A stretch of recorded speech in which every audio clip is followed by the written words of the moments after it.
नमस्कार। आकाशवाणी से प्रस्तुत है कोविड-19 पर विशेष समाचार कार्यक्रम।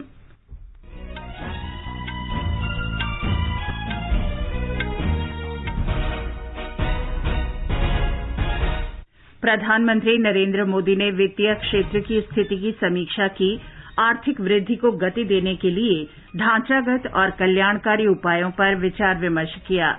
भारतीय थल सेना, नौसेना और वायुसेना आज देश के कोविड योद्धाओं के प्रति एकजुटता और सम्मान प्रदर्शित करेंगे। केंद्रीय सूचना और प्रसारण मंत्री प्रकाश जावड़ेकर ने कहा कि लॉकडाउन के तीसरे चरण में देश के आधे हिस्से में कामकाज पूरी तरह शुरू हो जाएगा। प्रवासी मजदूरों और छात्रों को उनके गृह राज्य भेजने के लिए श्रमिक विशेष रेलगाड़ियों का संचालन जारी। पूरे देश में लाइफ उड़ान योजना के तहत 422 उड़ानों से 790 टन आवश्यक चिकित्सा सामग्री की आपूर्ति। संयुक्त अरब अमारात में भारतीय दूतावास से जारी वेबसाइट पर 1,57,000 से अधिक फंसे लोगों ने घर वापसी के लिए पंजीकरण कराया। इस विशेष कार्यक्रम में अपने सहयोगी सिद्धार्थ सिंह के साथ मैं चंद्रिका जोशी। प्रधानमंत्री नरेंद्र मोदी ने कल एक महत्वपूर्ण बैठक में वित्तीय क्षेत्र और आर्थिक वृद्धि को बढ़ावा देने के उपायों पर विचार विमर्श किया। वित्त मंत्री निर्मला सीतारामन और अन्य अधिकारियों के साथ बैठक में प्रधानमंत्री ने सूक्ष्म, लघु और मध्यम उद्यम मंत्रालय और किसानों को सहयोग देने के उपायों तथा नकदी और ऋण प्रवाह बढ़ाने की रणनीति पर चर्चा की। कोविड-19 को देखते हुए वित्तीय स्थिरता सुनिश्चित करने तथा जल्द से जल्द व्यापार की सामान्य स्थिति बहाल करने के उपायों पर भी विचार हुआ। श्रमिकों और आम लोगों के हित के लिए प्रधानमंत्री ने व्यवसायों को सहयोग देकर रोजगार के अवसर बढ़ाने पर बल दिया। श्री मोदी ने कॉरपोरेट प्रशासन, ऋण बाजार और बुनियादी क्षेत्रों में महत्वपूर्ण सुधारों को मजबूत करने की आवश्यकता बताई। प्रधानमंत्री ने नई ढांचागत परियोजनाओं का कार्य शुरू करने और कोविड-19 के असर से प्रभावित कार्य तेज करने के उपायों पर जोर दिया। उन्होंने राष्ट्रीय बुनियादी ढांचागत परियोजनाओं की समीक्षा की आवश्यकता बताई ताकि और विलंब रोका जा सके और रोजगार के अवसर बढ़ाए जा सकें। बैठक में विभिन्न मंत्रालयों के तहत सुधार पहल जारी रखने तथा निवेश और पूंजी निर्माण की अड़चनें दूर करने पर भी चर्चा हुई। गृह मंत्री, वित्त मंत्रालय की सचिव और अन्य वरिष्ठ अधिकारी भी बैठक में उपस्थित थे। प्रधानमंत्री ने कृषि क्षेत्र के मुद्दों और आवश्यक सुधारों पर चर्चा के लिए भी एक बैठक की, जिसमें कृषि विपणन में सुधार, अतिरिक्त उपज के प्रबंधन, संस्थागत ऋण तक किसानों की पहुंच में सुधार लाने के उपाय और कृषि क्षेत्र को विभिन्न प्रतिबंधों से मुक्त करने पर विचार विमर्श किया गया। प्रधानमंत्री ने संपूर्ण मूल्य श्रृंखला का लाभ किसानों तक पहुंचाने के लिए कृषि क्षेत्र में प्रौद्योगिकी के इस्तेमाल पर बल दिया। बैठक में कृषि अर्थव्यवस्था, कृषि व्यापार में पारदर्शिता और किसानों तक अधिकतम लाभ पहुंचाने के लिए किसान उत्पादक संगठन की भूमिका मजबूत करने का फैसला किया गया। ई-कॉमर्स के प्लेटफॉर्म ई-नैम को सशक्त बनाने पर भी विचार विमर्श किया गया। बैठक में आवश्यक वस्तु अधिनियम को मौजूदा समय के अनुरूप बनाने के लिए फसल कटाई के बाद के बुनियादी ढांचे में बड़े पैमाने पर निजी निवेश की भी चर्चा की गई। सशस्त्र बल देश के कोरोना योद्धाओं के साथ आज एकजुटता का प्रदर्शन करेंगे। स्वास्थ्य पेशेवरों, सुरक्षा अधिकारियों, सफाई कर्मियों, आवश्यक वस्तुओं की आपूर्ति श्रृंखला से जुड़े कामगारों और मीडिया कर्मियों के प्रति सम्मान प्रकट करने के लिए थल सेना, नौसेना और वायुसेना एक साथ कई गतिविधियां संचालित करेंगी। प्रधानमंत्री नरेंद्र मोदी ने इस पहल की प्रशंसा करते हुए कहा है कि मुश्किल घड़ी में सशस्त्र बलों ने हमेशा भरपूर सहयोग किया है और कोरोना योद्धाओं के साथ एकजुटता का उनका प्रदर्शन भी बेहद महत्वपूर्ण है। गृहमंत्री अमित शाह ने इसके लिए प्रमुख रक्षा अध्यक्ष जनरल बिपिन रावत और तीनों सेना प्रमुखों को शुभकामनाएं दी हैं। हमारे संवाददाता ने बताया है कि सुरक्षा कर्मियों के असाधारण और साहसिक प्रयासों के सम्मान में सेना के तीनों अंगों के प्रमुख आज नई दिल्ली में पुलिस स्मारक पर फूल चढ़ाएंगे।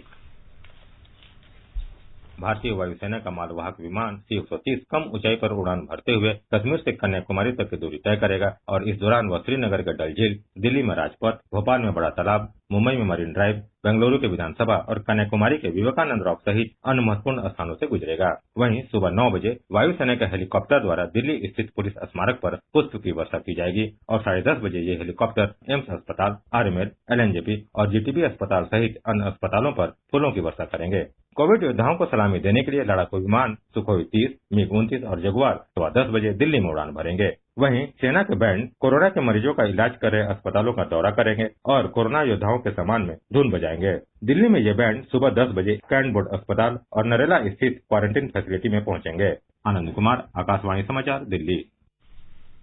सूचना और प्रसारण मंत्री प्रकाश जावड़ेकर ने कहा है कि लॉकडाउन के तीसरे चरण में 4 मई से व्यावहारिक तौर पर लगभग आधे देश में कामकाज शुरू हो जाएगा। श्री जावड़ेकर ने कहा कि लॉकडाउन से हमें सफलता मिली है और कोरोना महामारी को रोकने में अन्य देशों की तुलना में भारत का प्रदर्शन बेहतर रहा है। भारत ने इस क्राइसिस को ठीक मैनेज किया है, यह हमें समझना पड़ेगा। और ये इसलिए हुआ कि समय पे लॉकडाउन हुआ, लॉकडाउन का कड़ाई से पालन हुआ और अब फेजिंग आउट कर रहे हैं। और फेजिंग आउट में ग्रीन जोन में लगभग रोजमर्रा की सारी एक्टिविटीज खुल गई है। सभी उद्योग और खासकर उद्योग ग्रामीण क्षेत्रों में ही होते हैं, वो सारी फैक्ट्रीज भी डेडिकेटेड ट्रांसपोर्ट से चालू रहेगी। कंस्ट्रक्शन एक्टिविटीज शुरू कर सकते हैं, वैसे भी कंस्ट्रक्शन एक्टिविटी पर मजदूर वही रहते हैं। श्री जावड़ेकर ने कहा कि विपक्ष केवल दोषारोपण में लगा हुआ है और उसके पास विचार विमर्श का कोई एजेंडा या मुद्दा नहीं है। रेल मंत्रालय ने स्पष्ट किया है कि प्रवासी मजदूरों, तीर्थयात्रियों, पर्यटकों, छात्रों और अन्य फंसे हुए लोगों को लाने के लिए कुछ विशेष श्रमिक स्पेशल रेलगाड़ियां राज्य सरकारों के अनुरोध पर चलाई जा रही हैं। मंत्रालय ने कहा है कि सभी यात्री ट्रेन सेवाएं निलंबित रहेंगी और रेलवे केवल उन्हीं यात्रियों को स्वीकार कर रहा है जिनके लिए राज्य सरकारों ने सूची उपलब्ध कराई है। किसी अन्य यात्री या व्यक्ति को यात्रा के लिए रेलवे स्टेशन आने की अनुमति नहीं है और न ही किसी स्टेशन पर टिकट बेचे जा रहे हैं। राजस्थान के कोटा से 1490 छात्रों को लेकर कल एक विशेष रेलगाड़ी रांची पहुंची। वहीं तेलंगाना से भी करीब 1200 प्रवासी श्रमिकों को लेकर पहली श्रमिक रेलगाड़ी शुक्रवार देर रात रांची के हटिया रेलवे स्टेशन पर पहुंची थी। छत्तीसगढ़ के मुख्यमंत्री भूपेश बघेल ने लॉकडाउन के कारण विभिन्न राज्यों में फंसे कामगारों को उनके गंतव्य तक पहुंचाने के लिए रेलगाड़ी चलाने के केंद्र सरकार के फैसले का स्वागत किया है। आकाशवाणी समाचार से बातचीत में मुख्यमंत्री भूपेश बघेल ने कहा कि छत्तीसगढ़ सरकार इन कामगारों और विद्यार्थियों के लौटने के बाद किसी संक्रमण की आशंका से निपटने के लिए हर संभव उपाय कर रही है। हजारों की तादाद में मजदूर आएंगे, छात्र छात्राएं आएंगे, दूसरे अन्य लोग भी आएंगे। उसमें से कुछ लोग कोरोना कैरियर हो सकते हैं और वो विभिन्न शहरों में, कस्बों में, गांव में जाएंगे। इसलिए चुनौती अब सामने आएगा और इसके लिए जो तैयारी हमारी है वो यही है कि जितने भी लोग आए उससे पहले टेस्ट होगी, उसे क्वारंटाइन में रखा जाएगा। विभिन्न राज्यों के प्रवासी मजदूर और छात्र अपने गृह नगर पहुंचने लगे हैं। बिहार में जयपुर से फंसे यात्रियों को लेकर आ रही एक विशेष रेलगाड़ी कल तीसरे पहर पटना के दानापुर स्टेशन पहुंची। राज्य के स्वास्थ्य मंत्री मंगल पांडेय ने इन श्रमिकों का स्वागत किया। इस विशेष रेलगाड़ी से राजस्थान के नागौर जिले के 1174 श्रमिक बिहार लौटे हैं। ये समाचार आकाशवाणी से प्रसारित किए जा रहे हैं।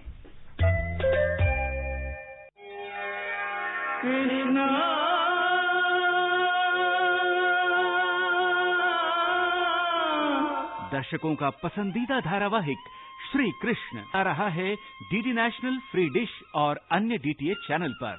सब्सक्राइबर्स अपना चैनल नंबर नोट करें। Free dish 001, Tata sky 114, Airtel 148, Sun Direct 302, Videocon D2H 149, dish TV 193 और डेन 138। आगामी आकर्षण धारावाहिक श्री कृष्ण।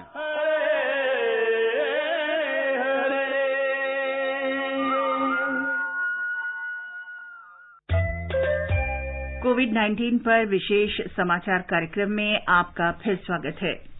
देश में अब तक 37,776 लोगों में कोरोना संक्रमण की पुष्टि हुई है। इनमें से 10,070 रोगी ठीक हो चुके हैं, जबकि 1,223 रोगियों की मौत हुई है।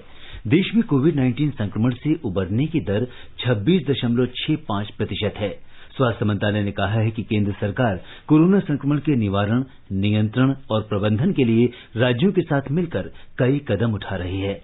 मंत्रालय ने एक बयान में कहा कि इन उपायों की उच्चतम स्तर पर समीक्षा और निगरानी की जा रही है। दुनिया भर में कोविड-19 से जुड़ी मौतों की संख्या आज 2,40,000 से ज्यादा हो गई।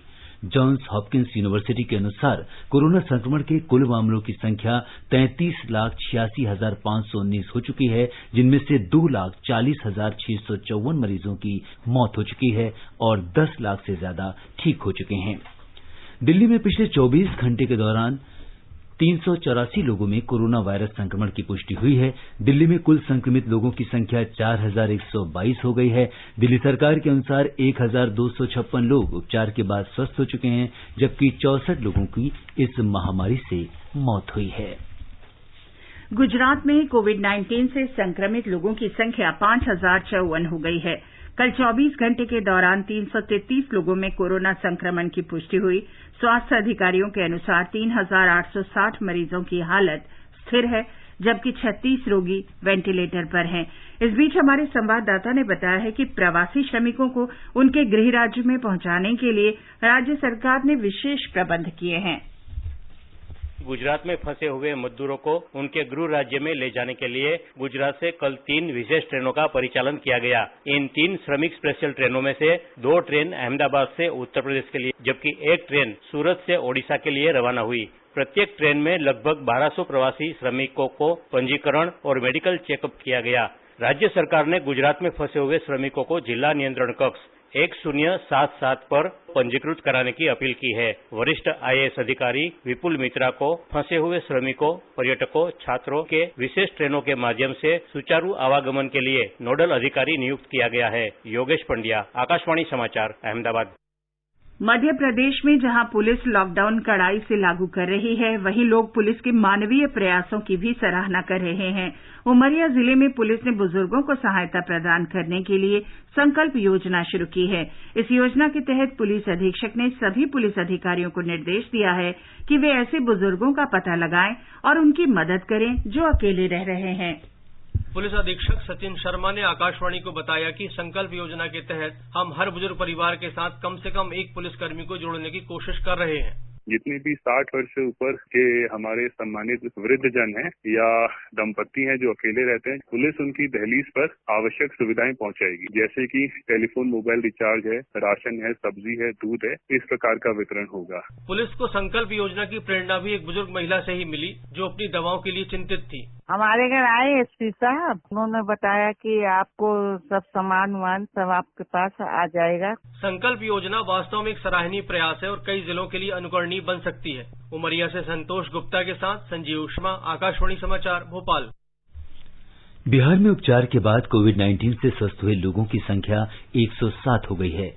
अभी 380 लोगों का उपचार चल रहा है। राज्य में कुल 491 लोग संक्रमित हैं। राज्य में 57 प्रवासी मजदूरों में भी पॉजिटिव मामला पाया गया है। कोरोना के कारण मरने वालों की संख्या बढ़कर 4 हो गई है। कोरोना रोगियों के संपर्क में आए आईजीएमएस के 40 डॉक्टरों का रिपोर्ट निगेटिव आया है। इस अस्पताल के 60 स्वास्थ्य कर्मियों को होम क्वारंटाइन में रहने का निर्देश दिया गया है। इस बीच आइसोलेशन वार्ड में ड्यूटी नहीं करने के आरोप में पीएमसीएच के 8 डॉक्टरों को निलंबित कर दिया गया है। आकाशवाणी समाचार के लिए पटना से कृष्ण कुमार लाल। हिमाचल प्रदेश में राज्य सरकार ने कर्फ्यू में मौजूदा 4 घंटे की छूट बढ़ाकर कल से 5 घंटे करने का फैसला किया है। हिमाचल प्रदेश सरकार ने लॉकडाउन निर्देशों का उल्लंघन पाए जाने के बाद मंगलवार को राज्यव्यापी अनिश्चितकालीन कर्फ्यू लगाया था। कोविड-19 के कारण राज्य के अंदर और बाहर फंसे लोगों की आवाजाही शुरू करने के लिए राज्य सरकार ने ऑनलाइन पोर्टल शुरू किया है। केंद्र शासित प्रदेश जम्मू कश्मीर प्रशासन ने लॉकडाउन के कारण बाहर फंसे प्रवासी कामगारों, विद्यार्थियों और अन्य लोगों की वापसी के लिए ऑनलाइन पंजीकरण सुविधा और हेल्पलाइन नंबर उपलब्ध कराए हैं। जम्मू कश्मीर वापस आने पर लोगों की नियमित और गैर नियमित गतिविधियों में अंतर तथा क्वारंटीन प्रक्रिया के संबंध में मानक संचालन प्रक्रिया भी जारी की गई है। कश्मीर संभाग में लौटने के लिए श्रमिक 9797172356 पर जमीर को और 8899646373 पर शौकत शफी को संपर्क कर सकते हैं। जम्मू संभाग में लौटने के लिए प्रवासी श्रमिक संजीव कुमार भट्ट को 9419424281 और शिविका शर्मा को 7889663055 पर संपर्क कर सकते हैं। जम्मू कश्मीर लौटने के इच्छुक छात्र उच्च शिक्षा विभाग के हेल्पलाइन नंबर पर संपर्क कर सकते हैं। जम्मू संभाग में लौटने के लिए 9419116424 पर गुरदीप को और 9419167771 पर उमरान को संपर्क किया जा सकता है। कश्मीर संभाग में लौटने के लिए छात्र 9469339499 पर उबैद को संपर्क कर सकते हैं। आकाशवाणी समाचार के लिए श्रीनगर से मैं सुनील कौल। केंद्र शासित प्रदेश चंडीगढ़ में कल 9 लोगों में कोरोना संक्रमण की पुष्टि हुई। चंडीगढ़ में कुल संक्रमित लोगों की संख्या 94 हो गई है। 75 लोगों का उपचार चल रहा है और 19 लोग अब तक स्वस्थ हो चुके हैं। पंजाब में 187 अन्य लोगों में कोविड-19 संक्रमण पाया गया है। ये लोग अमृतसर, होशियारपुर, पटियाला, लुधियाना और मोगा सहित कई जिलों से हैं। हमारे संवाददाता ने बताया है कि इनमें से 170 संक्रमित लोग हाल ही में महाराष्ट्र में नांदेड़ से वापस आए श्रद्धालु हैं। अन्य संक्रमित लोगों में राजस्थान के कामगार, दुबई से वापस आया एक व्यक्ति और मोगा में 4 आशा कार्यकर्ता शामिल हैं। होशियारपुर से 1 और मोहाली से 3 लोगों को स्वस्थ होने के बाद कल अस्पताल से छुट्टी दे दी गई। इसके साथ ही पंजाब में कोरोना संक्रमित लोगों की संख्या 772 हो गई है और अब तक 640 कोविड मरीजों का इलाज चल रहा है। कुल 112 मरीजों को उपचार के बाद अस्पतालों से छुट्टी दी जा चुकी है और 22 रोगियों की मौत हुई है। तमिलनाडु सरकार ने लॉकडाउन के दौरान सोमवार से कई ढील देने की घोषणा की है। मुख्यमंत्री ई पलनीसामी के नेतृत्व में चेन्नई में कल राज्य मंत्रिमंडल की बैठक हुई, जिसमें राज्य की अर्थव्यवस्था आंशिक रूप से फिर शुरू करने के फैसले की घोषणा की गई। राज्य सरकार ने एक विज्ञप्ति में कहा है कि ये घोषणाएं केंद्र सरकार के दिशा निर्देशों के अनुसार हैं। हालांकि राज्य के रोकथाम वाले क्षेत्रों में लॉकडाउन जारी रहेगा। चेन्नई में गैर रोकथाम के क्षेत्रों में उद्योगों, सूचना प्रौद्योगिकी इकाइयों, विशेष आर्थिक जोन और निर्यात वाली इकाइयों को कुछ शर्तों के साथ दोबारा कार्य शुरू करने की अनुमति दी गई है। हालांकि उन्हें सीमित संख्या में कर्मचारी तैनात करने होंगे और कर्मचारियों को लाने और ले जाने के लिए कार्यालय से वाहन उपलब्ध कराने होंगे। उधर त्रिपुरा में कोरोना के 2 रोगियों के स्वस्थ होने के 15 दिन बाद कल सीमा सुरक्षा बल के 2 जवानों में कोविड-19 के लक्षण पाए गए। वर्तमान में त्रिपुरा में 8 जिलों में से 2 जिले ऑरेंज जोन में हैं, जबकि शेष 6 जिलों को ग्रीन जोन घोषित किया गया है। मणिपुर के मुख्यमंत्री एन बीरेन सिंह ने कल इम्फाल में किसानों और कृषि कंपनियों, कृषि उत्पादकों और क्लबों के प्रतिनिधियों के साथ बैठक की। उन्होंने लॉकडाउन प्रतिबंधों में ढील के बाद उत्पादकता बढ़ाने संबंधी विभिन्न मुद्दों पर विचार विमर्श किया।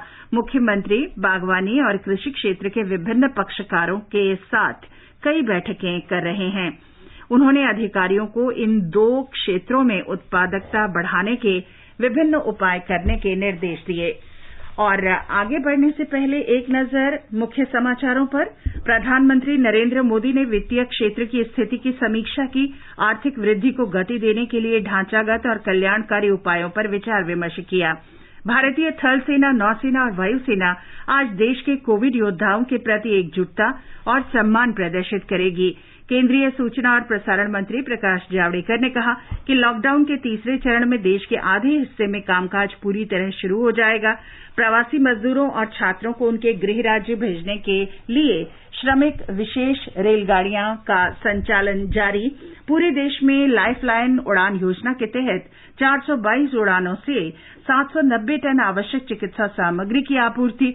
और संयुक्त अरब अमारात में भारतीय दूतावास से जारी वेबसाइट पर 1,57,000 से अधिक फंसे लोगों ने घर वापसी के लिए पंजीकरण कराया। देश में कोविड-19 महामारी से मरीजों के स्वस्थ होने की दर 26.5% से अधिक हो गई है। पिछले 24 घंटे के दौरान 1061 लोग स्वस्थ हुए हैं। इसके साथ ही स्वस्थ होने वाले लोगों की संख्या 9,950 हो गई है। देश में अभी तक 37,776 लोग संक्रमित हो चुके हैं।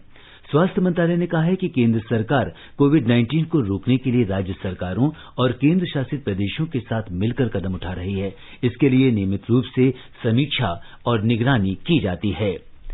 भारतीय जनता पार्टी अध्यक्ष जेपी नड्डा ने कोविड-19 से मुकाबले में आयुर्वेद के साथ मानक आधुनिक चिकित्सा पद्धतियों के उपयोग के लिए आयुष मंत्रालय की सराहना की है। कोविड-19 महामारी पर विभिन्न विशेषज्ञों के साथ जारी विचार विमर्श में श्री नड्डा ने कल आयुर्वेद चिकित्सकों से बातचीत की। आयुर्वेद, योग और प्राकृतिक चिकित्सा, यूनानी, सिद्ध तथा होम्योपैथी यानी आयुष मंत्रालय की सराहना करते हुए श्री नड्डा ने कहा कि मंत्रालय ने संक्रमण से मुकाबले के लिए रोग प्रतिरोधक क्षमता मजबूत करने के बहुत महत्वपूर्ण और उपयोगी सुझाव दिए हैं। केंद्रीय संचार और सूचना प्रौद्योगिकी मंत्री रविशंकर प्रसाद ने आरोग्य सेतु ऐप पर सवाल उठाने के लिए कांग्रेस नेता राहुल गांधी की आलोचना की है। कल ट्वीट में श्री प्रसाद ने कहा कि आरोग्य सेतु लोगों को कोरोना से बचाने वाला उपयोगी ऐप है। उन्होंने कहा कि इसमें डेटा सुरक्षा का भी पूरा ध्यान रखा गया है। श्री प्रसाद ने कहा कि आरोग्य सेतु की दुनिया भर में तारीफ हो रही है और इस ऐप को किसी निजी ऑपरेटर ने तैयार नहीं किया है। इससे पहले राहुल गांधी ने आरोप लगाया था कि इस ऐप के जरिए निगरानी रखी जा रही है। उन्होंने ऐप की डेटा सुरक्षा और निजता संबंधी मुद्दे भी उठाए थे। लाइफलाइन उड़ान योजना के तहत 422 उड़ानों से देश में 790 टन आवश्यक चिकित्सा सामग्री की आपूर्ति की गई है। ये उड़ानें एयर इंडिया, अलायंस एयर, भारतीय वायुसेना और निजी विमान कंपनियों के तहत संचालित की गई हैं। इनमें से एयर इंडिया और एयर अलायंस ने 244 उड़ानों का संचालन किया। लाइफलाइन उड़ानों ने 4,13,000 किलोमीटर से अधिक हवाई दूरी तय कर 790 टन से अधिक आवश्यक वस्तुओं और दवाओं की आपूर्ति की है। पवन हंस सहित हेलीकॉप्टर सेवा जम्मू और कश्मीर, लद्दाख, पूर्वोत्तर और द्वीप क्षेत्रों में संचालित हो रही हैं, जो महत्वपूर्ण चिकित्सा उपकरण और रोगियों को पहुंचाने का काम कर रहे हैं। वहीं घरेलू cargo operator spice jet, blue dart और इंडिगो वाणिज्यिक आधार पर कार्गो उड़ानें संचालित कर रहे हैं। वहीं अंतर्राष्ट्रीय स्तर पर पूर्वी एशियाई देशों के साथ दवाओं, चिकित्सा उपकरणों और कोविड-19 से संबंधित राहत सामग्री लाने और ले जाने के लिए वायु मार्ग विकसित किया गया है। इसके तहत एयर इंडिया द्वारा 842 टन चिकित्सा सामग्री लाया गया। दीपेंद्र कुमार, आकाशवाणी समाचार। संयुक्त अरब अमारात में फंसे भारतीयों की स्वदेश वापसी के लिए दूतावास द्वारा 29 अप्रैल से शुरू की गई वेबसाइट पर पिछले 3 दिन में 1,57,000 से ज्यादा लोगों ने पंजीकरण कराया है। इनमें से लगभग 57% लोग केरल से हैं। तमिलनाडु, तेलंगाना, कर्नाटक और उत्तर प्रदेश के लोगों ने भी बड़ी संख्या में ऑनलाइन नाम दर्ज कराया है। इनमें से 40% लोग कामगार हैं, जबकि 20% लोग पेशेवर हैं जो रोजगार छिन जाने के कारण स्वदेश लौटना चाहते हैं। इस वेबसाइट से अमारात के अलावा खाड़ी के अन्य देशों से भारत लौटने के इच्छुक लोगों की संख्या का मूल्यांकन किया जाएगा। दूतावास ने कहा है कि किसी भी फैसले की जानकारी वेबसाइट और अन्य सोशल मीडिया के माध्यम से दी जाएगी। आकाशवाणी का समाचार सेवा प्रभाग विशेषज्ञों की सलाह श्रृंखला में आपको कोविड-19 के बारे में वरिष्ठ चिकित्सकों की राय से अवगत कराता है। अखिल भारतीय आयुर्विज्ञान संस्थान में रूमेटोलॉजी विभाग के प्रमुख डॉक्टर उमा कुमार ने आकाशवाणी समाचार से बातचीत में कहा कि हाइड्रोक्सीक्लोरोक्विन दवा बिना डॉक्टर की सलाह के नहीं लेना चाहिए। जो हाइड्रोक्सीक्लोरोक्विन की दवाई है वो कोरोना वायरस इन्फेक्शन है, इसके इलाज में ये दवाई नहीं दी जाती। लेकिन इस इन्फेक्शन में आज की डेट में कोई दवा काम नहीं करती, तो इस दवाई को कुछ मरीजों को दे के देखा है। लेकिन हम ये कहें कि ये दवाई इस बीमारी का इलाज है तो इस समय ये बिल्कुल गलत होगा। तो लोगों को अपने आप इस दवाई का इस्तेमाल नहीं करना चाहिए। जीबी पंत अस्पताल दिल्ली के डॉक्टर संजय पांडेय ने आकाशवाणी समाचार से कहा कि भारत में गर्म मौसम का कोरोना संक्रमण के फैलाव पर असर अध्ययन का विषय है। कोरोना वायरस एक रेस्पिरेटरी वायरस है और पहले भी यह देखा गया है कि जो वायरस रेस्पिरेटरी वायरस थे जैसे H1N1 या सार्स वायरस कुछ सालों पहले दुनिया में आया था, उनका प्रभाव समर वेदर में कम हो गया था। इसी को देख के माना जा रहा है कोरोना वायरस के ऊपर भी हीट का इफेक्ट हो सकता है और यह संभव है कि जैसे जैसे टेम्परेचर बढ़ेगा वैसे वैसे कोरोना वायरस का इफेक्ट कम होगा। आकाशवाणी का समाचार सेवा प्रभाग आज रात 9:25 पर हिंदी और अंग्रेजी में अपने फोन इन कार्यक्रम में कोविड-19 पर विशेष परिचर्चा प्रसारित करेगा। सफदरजंग अस्पताल के वरिष्ठ चिकित्सक डॉक्टर M.K. सेन परिचर्चा में भाग लेंगे। टोल फ्री नंबर 1800115767 और 011233144444 पर भी सवाल पूछे जा सकते हैं। Twitter handle @AIR News Alerts पर #AskAIR का इस्तेमाल करते हुए अपने सवाल भेजे जा सकते हैं। उत्तर प्रदेश में कोरोना महामारी से संघर्ष में लगे योद्धाओं का आभार व्यक्त किया जा रहा है। हमारे संवाददाता ने बताया है कि इन कोरोना योद्धाओं की सेवाओं और प्रयासों के प्रति अनूठे ढंग से आभार व्यक्त किया जा रहा है।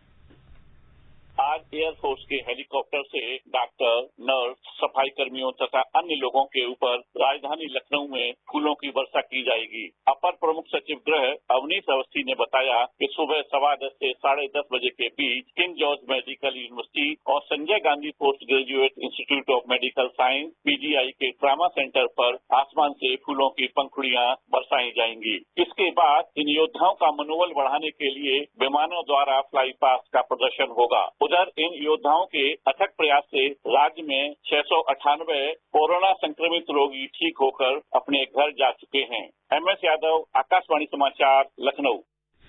ये समाचार हमारी वेबसाइट newsonair.com/hindi पर भी उपलब्ध हैं। खुजली झटपट दूर करे, जालिम लोशन, वही नाम वही काम, कुछ भी नहीं बदला। चर्म रोगों का दुश्मन लालिम लोशन। और अब आज के समाचार पत्रों की सुर्खियां सिद्धार्थ से। धन्यवाद चंद्रिका। आज के अखबारों ने अर्थव्यवस्था को पटरी पर लाने की कवायद में प्रधानमंत्री की वित्त मंत्री, गृह मंत्री और अन्य मंत्रियों से मुलाकात और सलाह मशविरा करने को सुर्खियों में दिया है।